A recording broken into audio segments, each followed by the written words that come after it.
विचारधारा की लड़ाई है। एक तरफ कांग्रेस पार्टी, दूसरी तरफ आरएसएस और बीजेपी, एक तरफ गांधी जी, दूसरे तरफ गोडसे।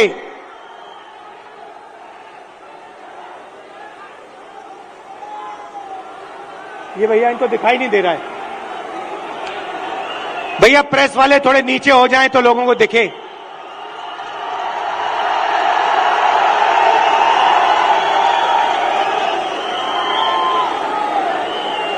बात सही है, क्योंकि प्रेस वाले हमारी मीटिंग तो दिखाएंगे ही नहीं।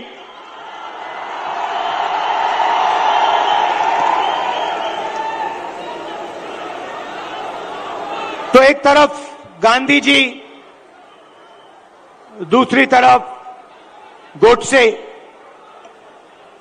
एक तरफ नफरत और हिंसा, अहंकार, और दूसरी तरफ मोहब्बत, आदर, भाईचारा।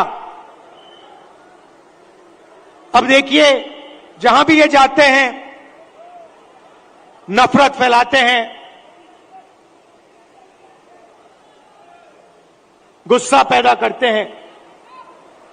अब हुआ क्या? अब मध्य प्रदेश में, मध्य प्रदेश का युवा, मध्य प्रदेश का किसान इनसे नफरत करने लग गया है। जो उन्होंने जनता के साथ किया, अब जनता उनके साथ कर रही है। और इसीलिए हमने ये 7 यात्राएं, जन आक्रोश यात्राएं मध्य प्रदेश में निकाली हैं।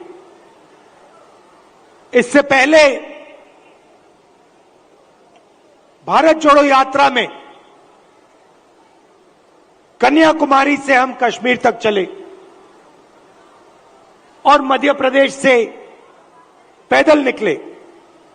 कमलनाथ जी कितने किलोमीटर चले थे हम यहां? नहीं, मध्य प्रदेश में टोटल कितने चले थे? नहीं, यात्रा कितने किलोमीटर चली थी?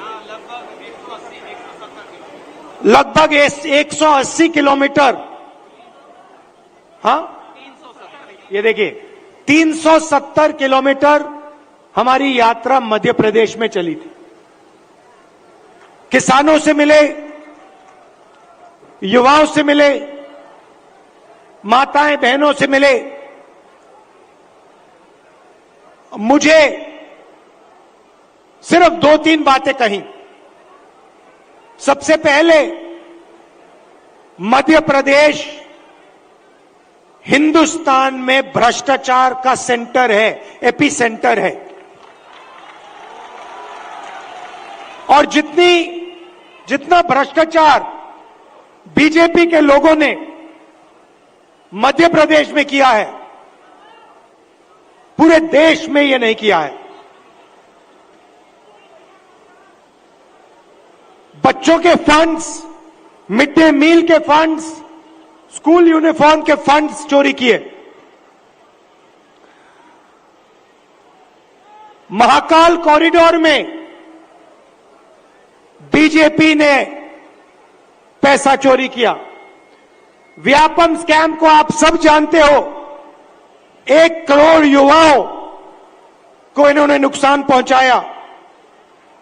एमबीबीएस की सीट्स बेची जाती हैं और पेपर लीक किए जाते हैं। यह इनका राज है। दूसरी बात, किसानों ने अपनी बात बताई। किसानों ने कहा, और यहां आप सोयाबीन उगाते हो, आप इसको सबसे अच्छी तरह समझोगे कि हमें मध्य प्रदेश की सरकार सही दाम नहीं देती है। अब आप जाइए, छत्तीसगढ़ में जाइए, पास जाइए, दूर नहीं है। छत्तीसगढ़ जाइए और छत्तीसगढ़ के किसी भी किसान से आप पूछिए, छत्तीसगढ़ में धान के लिए किसानों को कितना पैसा मिलता है, कांग्रेस की सरकार कितना पैसा देती है। हमने वायदा किया था 2,500 रुपए धान के लिए दिए जाएंगे और छत्तीसगढ़ में जो हमने वायदा किया वो हमने वायदा पूरा करके दिखा दिया। मध्य प्रदेश में कर्जा माफी का वायदा किया, छत्तीसगढ़ में किया, राजस्थान में किया, कर्नाटक में किया। हर स्टेट में हमने कर्जा माफी की थी। यहां पे कमलनाथ जी कर्जा माफ करवा रहे थे और यहां आपको धोखा देके आपकी सरकार को बीजेपी वालों ने चोरी की। सही बात है।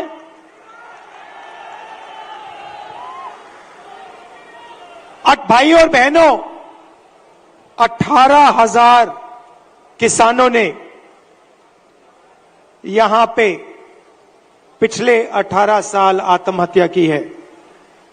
3 किसान हर रोज मध्य प्रदेश में मरते हैं। ये इनकी सरकार है। क्यों? क्योंकि ये चुने हुए लोगों के लिए काम करते हैं। पहली बार हिंदुस्तान की हिस्ट्री में पहली बार किसान टैक्स दे रहा है। इन्होंने जीएसटी लागू की और 5 कानून लाए, काले कानून, किसानों को दबाने के, खत्म करने के कानून। हिंदुस्तान के सारे किसान इनके खिलाफ खड़े हो गए। नरेंद्र मोदी जी कहते हैं किसानों के फायदे के लिए मैं ये कानून, काले कानून लाया हूं। अगर किसानों के फायदे के लिए कानून लाए तो किसान सड़क पे क्यों उतरे हैं?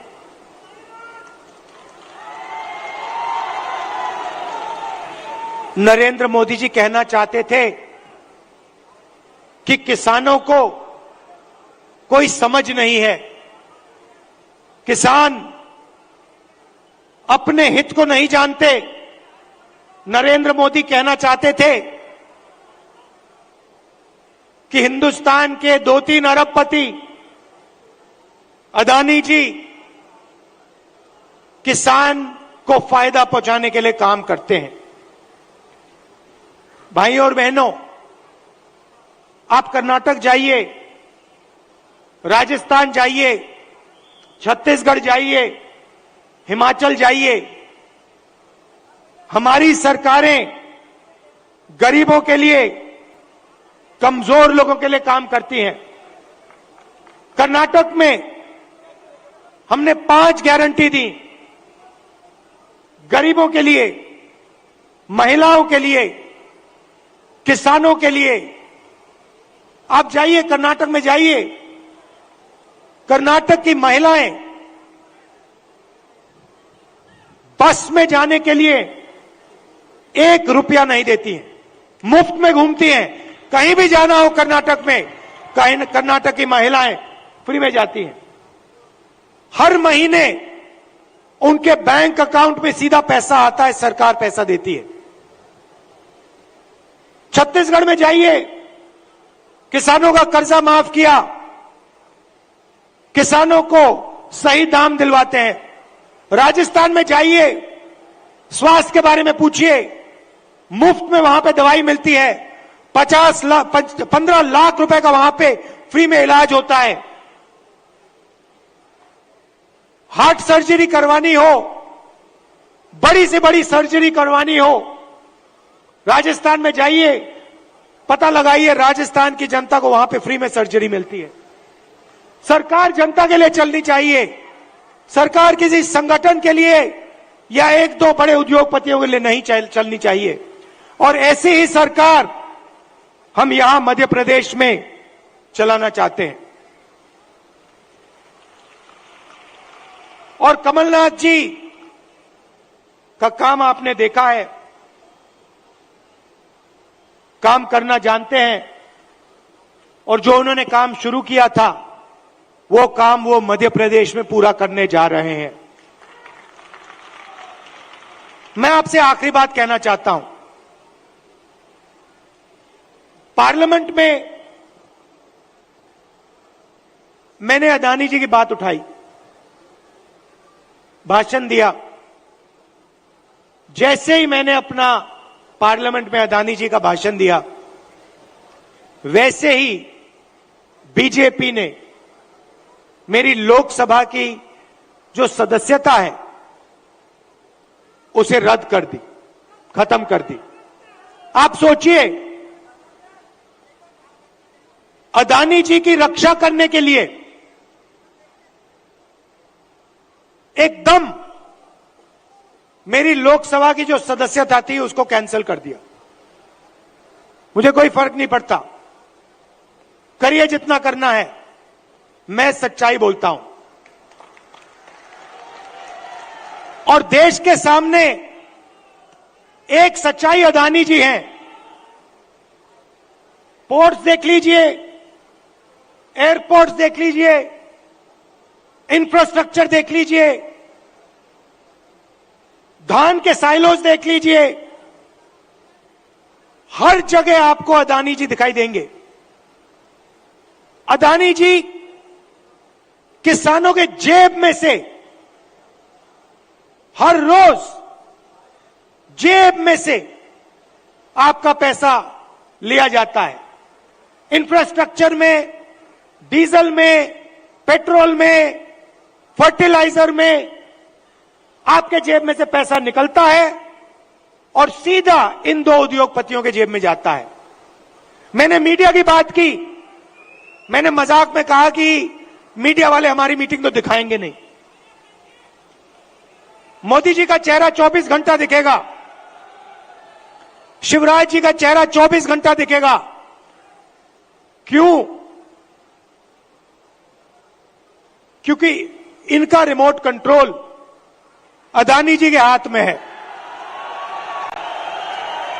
देखिए, ये मुस्कुरा रहे हैं, प्रेस वाले मुस्कुरा रहे हैं, इनकी बेचारी की गलती नहीं है, ये रिपोर्टर है, इनकी गलती नहीं है, ये सच्चाई जानते हैं। रिमोट कंट्रोल पीछे से कंट्रोल दबता है। एक और सच्चाई है,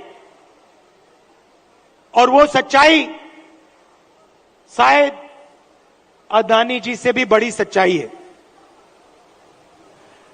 कुछ दिन पहले बीजेपी ने महिला आरक्षण की बात की।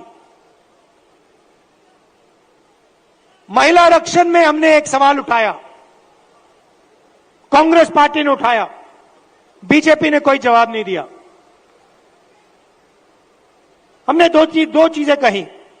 हमने पहले कहा, देखिए ये महिला आरक्षण जो आप कर रहे हो ये अच्छा है, इसको करना चाहिए, मगर इसमें आपने दो छोटी सी लाइनें लिख रखी हैं। सबसे पहले इन लाइनों को आप मिटाइए। लाइन क्या थी? एक लाइन थी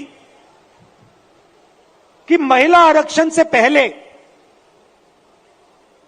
सर्वे करने की जरूरत है, और दूसरी लाइन, महिला आरक्षण करने से पहले हमें जो डीनोटिफिकेशन होता है उसको करना है। इससे क्या होगा? इससे महिला आरक्षण 10 साल बाद होगा, आज नहीं होगा। तो हमने कहा पहले ये दो लाइनों को आप बदलिए, और उसके बाद हमने और भी गहरी चीज कही और सवाल पूछा कि महिला आरक्षण में ओबीसी आरक्षण क्यों नहीं है?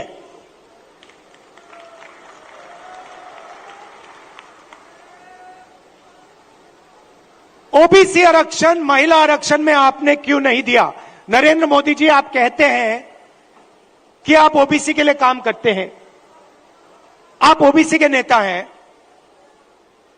तो आपने महिला आरक्षण के अंदर के बीच में ओबीसी आरक्षण क्यों नहीं किया? अब भाषण से पहले मैंने आंकड़े देखे और मैं हैरान हो गया। भाइयों और बहनों, नरेंद्र मोदी कहते हैं कि बीजेपी में ओबीसी के एमएलए और एमपी हैं। सबसे पहले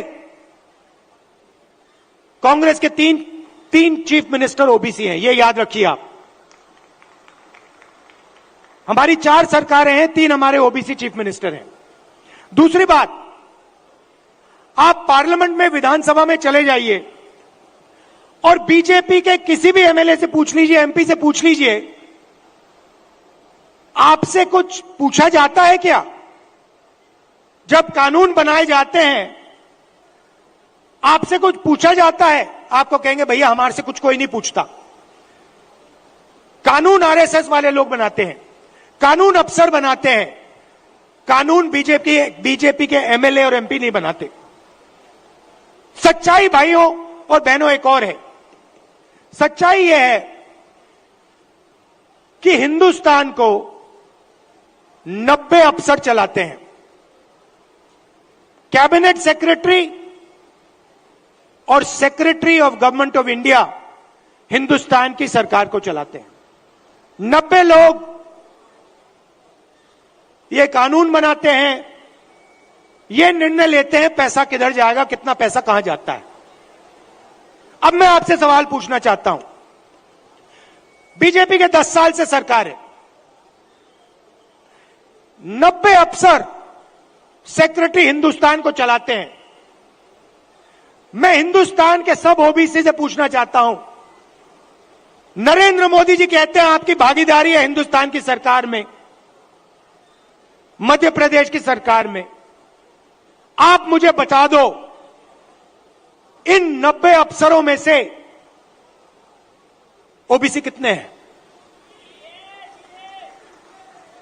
ओबीसी की आबादी कितनी है पहले यह बताओ। कितनी आबादी है ओबीसी की हिंदुस्तान में? देखो, कोई जवाब नहीं दे सकता, कोई जवाब नहीं दे सकता। क्यों? क्योंकि कास्ट सेंसस नहीं हुआ है। भाइयों और बहनों, लगभग ओबीसी भाइयों की बहनों की 50% आबादी है हिंदुस्तान में। बात समझिए, आबादी 50% है और 90 में से 3 अफसर ओबीसी के हैं। और एक और मजेदार बात बताता हूं, 2 साल पहले आप देखते, 3 साल पहले आप देखते तो हिंदुस्तान की सरकार में, नरेंद्र मोदी जी की सरकार में 90 में से 0 अफसर ओबीसी से थे। यह देश की सच्चाई है। नरेंद्र मोदी जी ओबीसी के लिए, दलितों के लिए, आदिवासियों के लिए काम नहीं करते हैं। आपका ध्यान इधर उधर करते हैं। दूसरा सवाल आपसे पूछता हूं, हिंदुस्तान की सरकार का बजट लाखों करोड़ रुपए का बजट है। मैं आपसे पूछता हूं, ये जो 3 ओबीसी अफसर हैं, इनकी भागीदारी कितनी है? ये बजट पे कितने रुपए पर निर्णय लेते हैं मुझे बता दो। मैं आपको बताता हूं, तकरीबन 45 लाख करोड़ रुपए का बजट है। आप मुझे बताओ, ओबीसी अफसर कितने रुपए पर निर्णय लेते हैं मुझे बता दो। नरेंद्र मोदी जी की ओबीसी की सरकार है, सब शांत, किसी को नहीं मालूम। क्यों? ये आपको नहीं बताना चाहते हैं, आपकी सच्चाई आपको नहीं बताना चाहते। सच्चाई भाइयों और बहनों यह है कि हिंदुस्तान के पूरे बजट में 5% की भागीदारी ओबीसी के अफसरों के हाथ में है। ओबीसी अफसर 3 हैं 90 में से, और 5% बजट को कंट्रोल करते हैं। यह है नरेंद्र मोदी जी का काम। नरेंद्र मोदी जी ओबीसी की सरकार नहीं चलाते हैं। नरेंद्र मोदी जी का काम जो आरएसएस ने उनको दिया है, आपका ध्यान इधर उधर करने का है, नफरत फैलाने का है, हिंसा फैलाने का है। अगर सचमुच में नरेंद्र मोदी जी ओबीसी के लिए काम करते थे तो 90 में से 3 अफसर ओबीसी के कैसे हैं? 3-4 साल पहले एक भी अफसर नहीं था ओबीसी का। हिंदुस्तान को तो ये चलाते हैं। शिक्षा में कितना पैसा जाएगा, स्वास्थ्य में कितना पैसा जाएगा, नरेगा कैसे बनेगा, भोजन का अधिकार कैसे डिजाइन होगा, ये तो ये 90 अफसर निर्णय लेते हैं। भाई और बहनों, ओबीसी की सरकार नहीं है। और देखिए, जैसे ही मैं ये बात कहता हूं, आप नोट करना, आज मैंने यहां खुले में यह बात बोली है, ये सारे के सारे टीवी कैमरा बंद हो जाएंगे।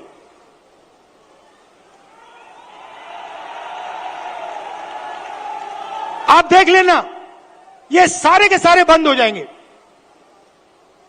क्योंकि जो सच्चाई है देश की, कि जो सारी की सारी लूट हो रही है, ये व्यापम स्कैम जो है, ये सारा का पैसा, ये आपका शिक्षा का पैसा, स्वास्थ्य का पैसा जो चोरी हो रहा है, ये ओबीसी की जेब में से पैसा चोरी हो रहा है।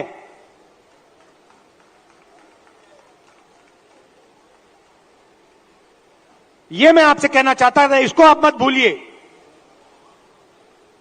सबसे जरूरी चीज, जैसे कमलनाथ जी को चोट लगी, आपको चोट लगी सुना है, लगी ना? कमलनाथ जी यात्रा में निकले,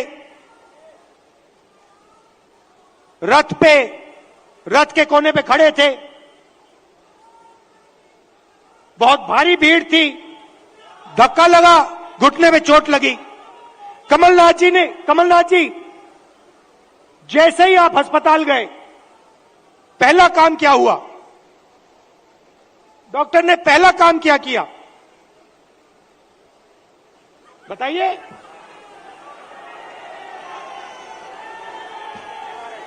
पहला काम डॉक्टर ने एक्सरे लिया, एमआरआई लिया। उसके बाद डॉक्टर ने कहा हां, घुटने में यह प्रॉब्लम है। अब मैं यही बात कह रहा हूं, सब लोग कहते हैं हिंदुस्तान में ओबीसी है, दलित है, जनरल है, आदिवासी हैं, मगर जब हम सवाल पूछते हैं ओबीसी कितने हैं, जनरल कितने हैं, दलित कितने हैं, आदिवासी कितने हैं, कोई जवाब नहीं दे पाता। देखो, मैं पूछता हूं, भैया ओबीसी कितने हैं हिंदुस्तान में? कोई नहीं दे सकता। तो मैं ये कह रहा हूं कि अब वो समय आ गया है कि हमें हिंदुस्तान का एक्सरे करना है। यह पता लगाना है कि अगर 90 अफसर हिंदुस्तान को चला रहे हैं और उसमें से 5% भागीदारी ओबीसी को मिल रही है, तो क्या ओबीसी की आबादी 5% है? क्या हो ही नहीं सकता। तो अगर उनकी आबादी 5% नहीं है, अगर उनकी आबादी 50% है, तो उनका 5% बजट पे कंट्रोल क्यों है? उनका 50% बजट पे कंट्रोल क्यों नहीं है? अब जब मैं ये सवाल उठाता हूं बीजेपी के लोग कांपने लग जाते हैं, नरेंद्र मोदी जी भाग जाते हैं, अमित शाह जी कुछ और कहते हैं, हिंदू मुस्लिम कहेंगे, नफरत फैलाने की कोशिश करेंगे। भाई और बहनों, देश के सामने एक ही मुद्दा है, कास्ट सेंसस। ओबीसी कितने हैं और उनकी भागीदारी कितनी होनी चाहिए, यह हिंदुस्तान के सामने सबसे बड़ा सवाल है।